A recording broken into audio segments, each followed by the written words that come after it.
Well, good morning, good morning, good morning. I'm Carol Davis, and I'm here with a spot of sunshine for you. See, if I can just bring, that's my passion, to bring just a spot of sunshine into everyone's life every day. But I only do it this broadcast, Tuesday through Friday. But that's what I'm doing to my part for this pandemic. And I'm having trouble keeping my phone propped up, so bear with me. It said the battery's going down, so I had to... Anyway, today I'm going to read. I do this every Tuesday through Friday at 10 a.m., but also it's on my YouTube channel, Changeless Change. My YouTube address is Changeless Change. And I keep all these there on YouTube, so you can tell your friends, you can subscribe. I would love it. Like Kelly Clarkson says, please, please, please, please, please. Subscribe on my YouTube channel, please. Anyway, here we go. Hope for the flowers. This is the tale of a caterpillar who has trouble becoming what he really is. It's like myself, like us. Isn't that the truth? So here we go.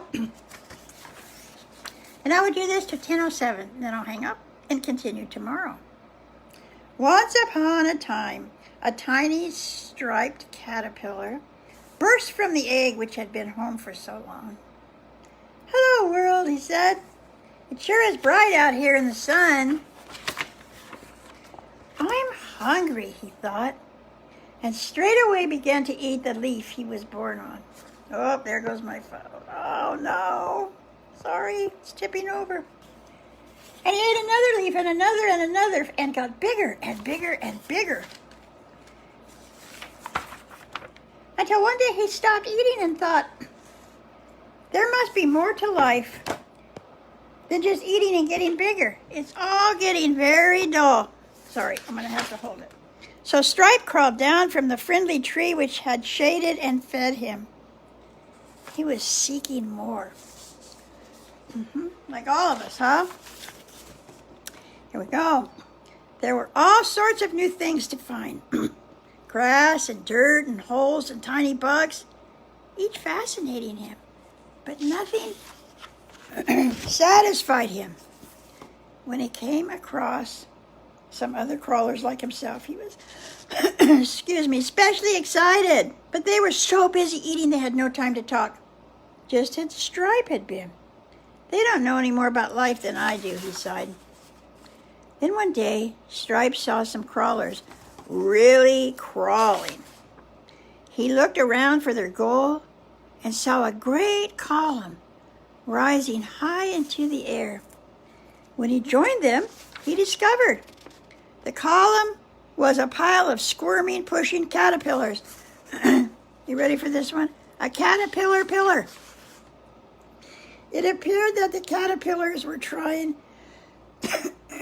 to reach the top, but the top was so lost in the clouds that Stripe had no idea what was there.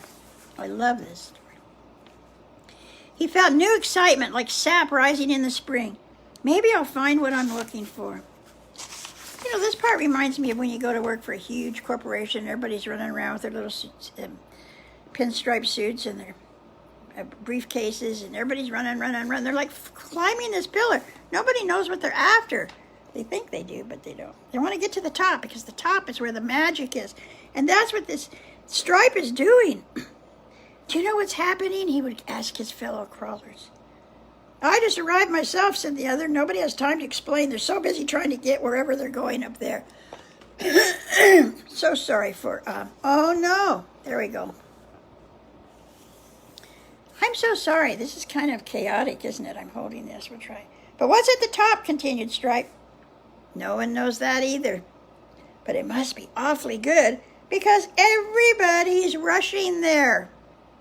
Goodbye. I've no more time. Does this sound familiar? He plunged into the pile. Stripe's head was bursting with the new drive. He couldn't get his thoughts together. Every second another crawler passed him and disappeared into the pillar. There's only one thing to do. He pushed himself in. The first moments on the pile were a shock. Stripe was pushed and kicked and stepped on. from every direction. It was climb or be climbed. Hello. No more fellow caterpillars on Stripe's pile. They became only threats and obstacles which he turned into steps and opportunities.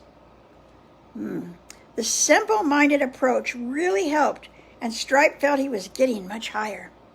But some days, it seemed he could manage only to keep his place.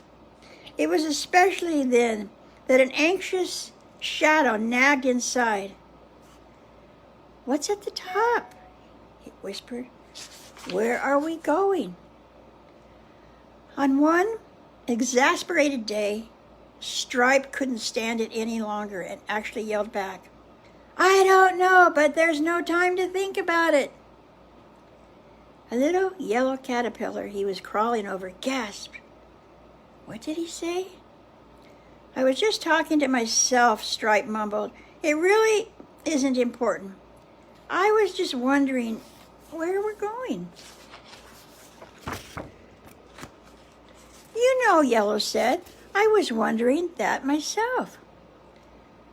But since there's no way to find out, I decided it wasn't important." She blushed at how silly this sounded, quickly adding, "No one seems to worry about where we're going, so it must be good." But she blushed again. "How far are we from the top?" Stripe answered gravely, "Since we're not at the bottom and not at the top, we must be in the middle." "Oh," said Yellow, and they both began climbing again. But now Stripe had a new feeling. It felt bad. He had lost his single-mindedness. "How can I step on someone I've just talked to?" Stripe avoided Yellow as much as possible.